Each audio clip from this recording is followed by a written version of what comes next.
अस्सलाम वालेकुम दोस्तों, कैसे हो? मुझे उम्मीद है कि आप सब सही हो गए। आज जो हम बात करने वाले हैं, काफ़ी शानदार खबर आ रही है निकल के, जैसे कि हमने बताया था आपको छूट आने वाली है।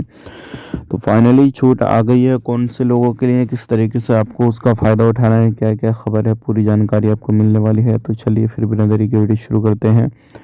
लेकिन चैनल को पहली बार देख रहे हैं, सब्सक्राइब कर लें, साथ ही साथ बेल आइकन ज़रूर प्रेस कर दें। तो सबसे पहले हम बात कर लेते हैं जो बड़ी खबर आ रही है। अगर आप कुवैत के अंदर रहते हैं किसी भी तरीके से, तो बहुत सारी चीज़ों का आपको ध्यान रखना ज़रूरी है। देखिए, अभी कुवैत के अंदर बारिश का हाल जो है आपको मालूम है काफ़ी ज़्यादा चल रहा है, और बारिश वगैरह भी काफ़ी ज़्यादा हो रही है। तो मिनिस्ट्री की तरफ से अपडेट दिया गया है कि अगर आप रोड वगैरह पे जा रहे हैं तो कहीं पर पानी भरा हुआ है तो आप वहाँ पे ना निकलें, और निकलें भी तो सावधानी से निकलें, क्योंकि ऐसा भी होता है जहाँ पर पानी वगैरह भरा हुआ होता है, रोड ख़राब होते हैं, उससे आपको काफ़ी ज़्यादा नुकसान वगैरह हो सकता है। तो इस चीज़ का ध्यान रखें। बात कर लेते हैं अगली खबर की तरफ। जो अगली खबर आ रही है निकल कर, ये काफ़ी ज़्यादा इम्पोर्टेंट है, और ये है छूट के हवाले से। हाँ जी, अभी जो है मिनिस्ट्री की तरफ से अपडेट दिया गया है, गवर्नमेंट की तरफ से जितने भी लोग जेलों के अंदर बंद हैं, अब जो है उनको छूट दे दी गई है। जिनकी जो बहुत सारे लोगों को जो है वो रिहा किया जाएगा, बहुत सारे लोगों की माफ़ी की जाएगी, मतलब जिनकी ज़्यादा सज़ा है उनकी माफ़ी की जाएगी।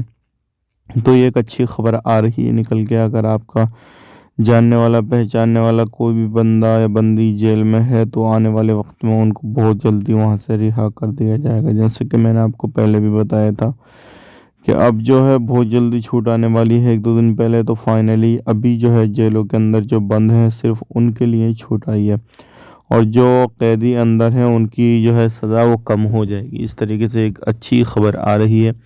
आने वाले वक्त में हो सकता है बहुत जल्दी आपको सभी लोगों के लिए ये सुनने को मिल जाए कि भाई छूट आ गई है।